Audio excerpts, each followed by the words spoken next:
우리가 본질 육아 이렇게 출발을 했는데요. 본질 육아를 하면서 여러분들과 어떤 변화가 내 삶에서 있었으면 좋을지 그 부분에 대해서 알아봤습니다. 그래서 저에 대한 소개와 여러분들이 어떤 변화를 하면 좋을지, 그리고 진아영 교수님이 이 책을 쓰면서 가장 중요하게 생각하는 게 육아의 기본 원칙이 밥 짓기 요법이라고 해요. 그래서 밥을 지으려면 쌀이 있어야 되잖아요.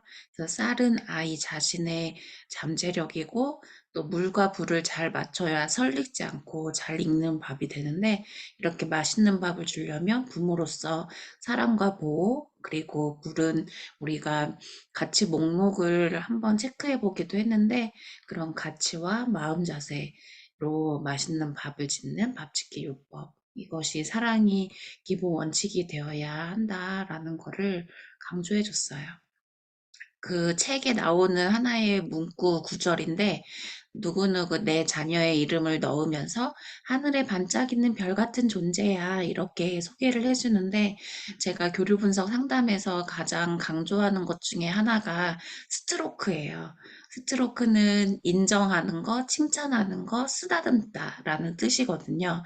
그런 쓰다듬는 거가 여기 적혀 있는 하늘에 반짝이는 별 같은 존재다. 이거는 존재 자체에 대해서 긍정적으로 생각하는 거잖아요.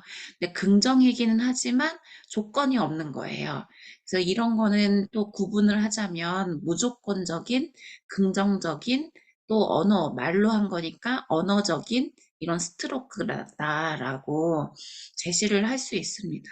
그래서 상황에 따라서 우리가 자녀 양육을 할 때도 똑같이 무조건적이면서 긍정적이고, 또 쓰다듬을 때는 이제 신체적인 그런 부분까지 언어적으로 스트로크를 주면 좋겠다.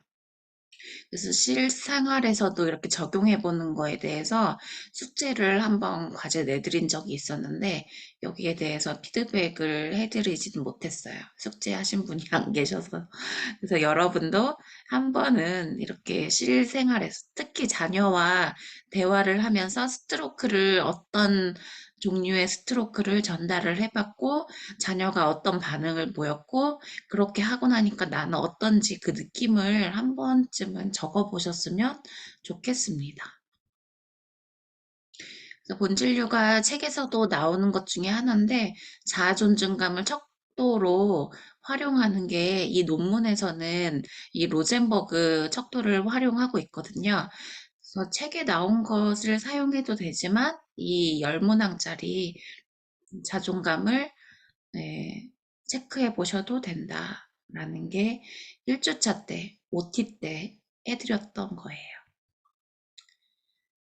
그리고 지난 시간에 파트 1에 대한 것을 이렇게 요약해서 말씀을 해드렸어요.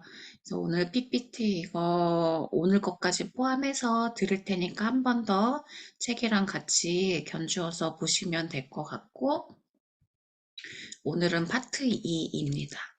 그래서 파트 2는 아이를 움직이는 힘을 알아라 라는 거예요. 아이를 움직이게 하려면 어떻게 해야 될까요? 칭찬은 고래도 춤을 추게 한다고 하잖아요. 앞에서 스트로크 얘기한 것처럼 똑같아요.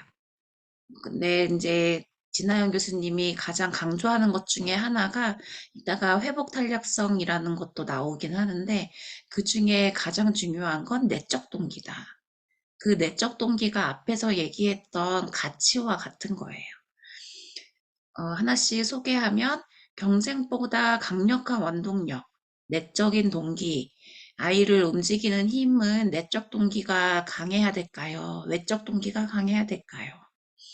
아이를 어떤 행동을 하게 하는 힘, 이게 바로 동기.